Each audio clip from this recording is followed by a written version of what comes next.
Hello, my name is Marcus. I'm the compiler of a collection of therapy quotes entitled Psychoanalytic Self-Awareness Quotes. This is TQ 108 to 112. Therapy quote number 108. Neurosis is the petrification of an infantile conflict. This is one of the reasons why I like Bergler. He has many of these very direct to the point, clear statements.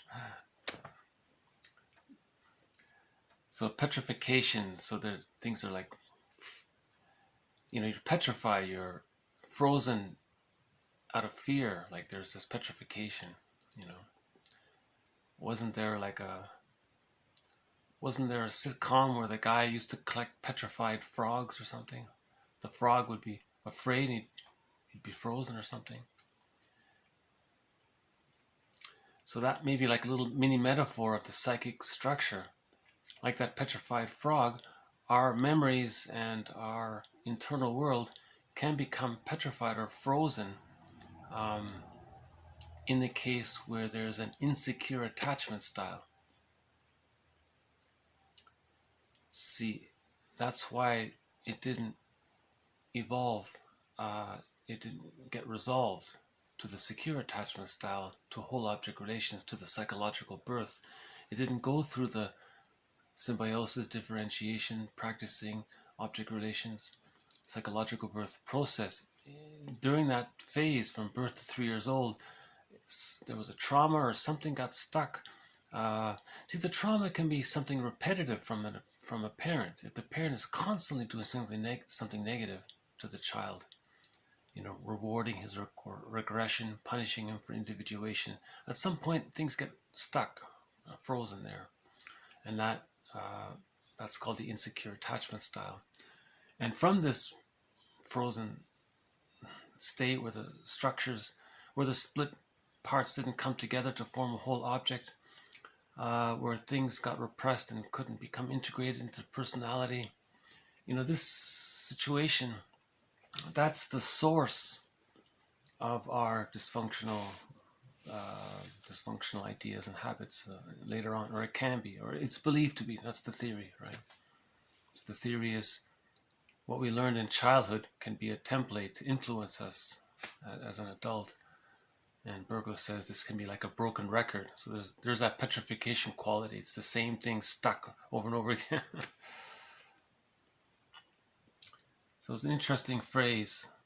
So whatever is dysfunctional in one's life, it refers to a freezing or an arrested development or petrification of something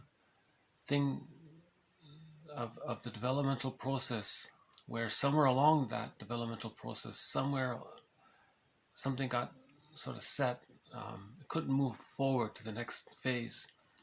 So if the person's if it's in the symbiosis phase, they're going to be the narcissist, a person with the narcissistic pattern. They couldn't get out of the narcissistic, the fusion between the image of the mother and the image of the self, right? Maybe they got frozen there, Or if it's in the split object relations, then there's the codependent pattern, and that people are more emotional during that time. So that's an interesting phrase, which leads to 109. Therapy quote number 109. Neurosis may satisfy infantile desires, but the satisfaction is incomplete and symbolic.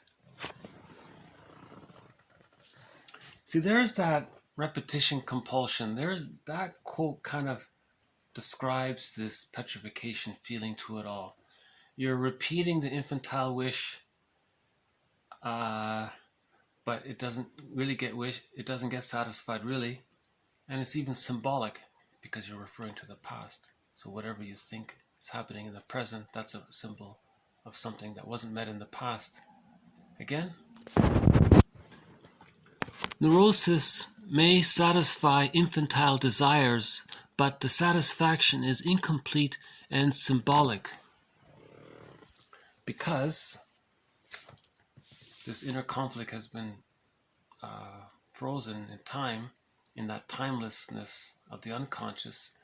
It gets put on the record player, and then we play that record in every new situation. Every new situation is like a record player, and we carry that record and we're repeating it. So there's that Sisyphus quality again, you know.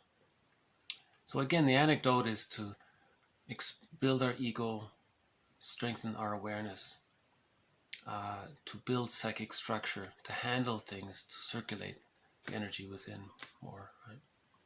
The continuation of that quote 109 is,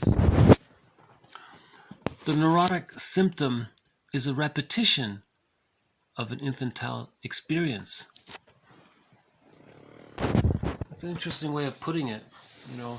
So whatever neurotic habit we have, you know, stage fright, you know, you want to get on stage and last minute you run off or whatever. So that's a repetition of an infantile experience.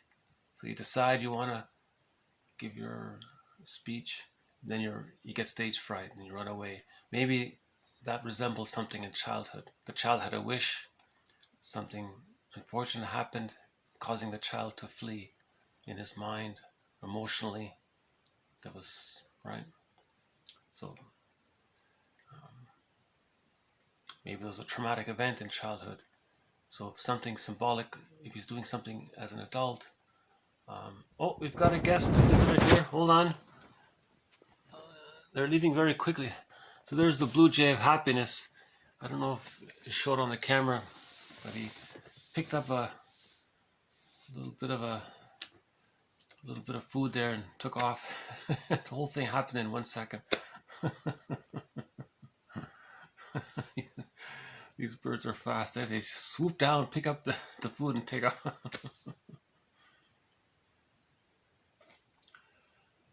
So, okay, the anecdote, TQ 110. Analysis is the process which aims to achieve psychic change through understanding, that is, an emotional experience of learning. Oh, there's the bluebird. Oh. So maybe the bluebird, the blue jay, had an emotional experience. He found the food, felt good, and now he's coming back. So he changed his routine for looking for food. You know, something. So I thought this was a good quote. He defines understanding as an emotional experience of learning. So earlier someone had that phrase, corrective emotional experience. Okay, but the key phrase here is psychic change. That's what we're looking for. Psychic growth, adding psychic structure, psychic change, right? So new experiences can change things a little bit inside. And if you internalize, if you have a good relationship with somebody, you might keep their your positive memories of them add psychic structure. You're adding positive memories. You know, that's the holding introject. It's supporting you. You know. Okay, next one is 111. Analysis is uncompromising in relation to other therapies because it alone aims at aiding clients to become, or to become again, the principal agents in their own history and thought. I like that second part, to become principal agents in your own history and thought. So there's that self-responsibility. Masterson said, you know, maturity is taking responsibility for your inner child, your childhood past. Bergler says maturity is being responsible for our unconscious, right? And this was called moral agency. Here he says, you want to build a conscious ego. So analysis therapy with the psychoanalytic perspective, it's to build the ego, it's to expand your consciousness, it's to teach the person, it's to inform you, so that so the person is, he's the healer to himself. He heals himself. You see, the client is the principal agent of his own history and thought. He created his history, he created his thoughts, he created his response to his history. He created his thoughts around his history. He's the principal actor. He's the protagonist. Humanity may have caused some things that were out of his control. That's why we say we find our humanness in our humanity. So we find our humanness with the aid of being the principal agent. Oh, one more time. Hold on. Boy, that yeah, he came and took off within a second. I don't know if it showed up. So yeah, I just like that quote about a reminder that the analytic approach focuses on the client being responsible for his healing. The therapist is a guide, he helps and all that, and there's new experiences and new learnings, and you know, Bergler has one quote. He says, you know, imagine what your therapist might say. Like, if you're facing a certain question, you know, imagine what would your therapist say. Okay, you are the therapist for the next 23 hours of the day. You know, so you learn from the therapist, you internalize it, and then you run with it yourself. So you're the principal agent of it. So this is just to distinguish this from so-called supportive therapies. The idea there is some clients are not ready to think about this. Maybe they're under a great amount of stress. All they want is some comfort at that moment. They're not ready to think about their script, their schema, what they learned, and psychic structure, their patterns and all that. At least in that moment, that's called supportive therapies. You're not really looking at past-present links. You're not offering interpretations of how what they learned in the past is getting repeated in the present, and how it can be seen in the here and now with another person, and so on. Yeah. You know, maybe this whole New Age movement is sort of that supportive therapy kind of thing. You know, have some crystals and or just to comfort you and soothe you. It's not to question things or ask questions or anything. Or maybe that's an example of a supportive approach, which is we need. I think we need all of them. Masterson says too much of that supportive approach can make you infantile, can make you stuck in your infantile pattern, right? Okay, one last one. TQ 12. The psychodynamic work of mourning is to remember more than it is to say goodbye. I thought I would include this one because some of the spiritual bypassing ideas out there is that, oh, just forget it, ignore it, whatever, just say goodbye, just, you know, like ghosting or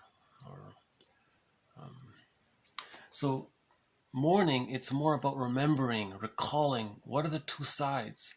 What were like Bernstein said, what were the blessings and the curses? Like what were,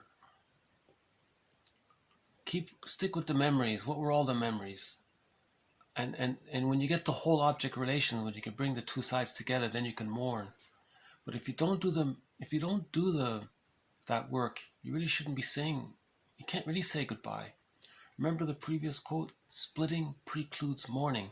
So you don't just want to say goodbye if your psychic petrification within is still split. The part objects are still split. There's no point in saying goodbye. You might ironically be reinforcing the attachment, you know. Remember Bernstein says, you know, the more unavailable the mother is, the more the child needs the mother. The more rejecting the mother is, the more the child bonds to the mother, needs her. So there's that negative symbiotic union. So you can't really just say goodbye in these kind of cases. The work of mourning is to remember more. That's the free association, and to look at both sides. Right. Okay, I'll just do a quick run through. Neurosis is the petrification of an infantile conflict. Neurosis may satisfy infantile desires, but the satisfaction is incomplete and symbolic. The neurotic symptom is a repetition of an infantile experience. Analysis is a process which aims to achieve psychic change through understanding, that is, an emotional experience of learning. Analysis is uncompromising in relation to other therapies because it alone aims at aiding clients to become, or to become again, the principal agents in their own history and thought. The psychodynamic work of mourning is to remember more than it is to say goodbye. Well, on the topic of goodbye, I'll say goodbye. Well, I'll see you in the next video. Thank you very much. This has been TQ 108 to 112. Bye for now.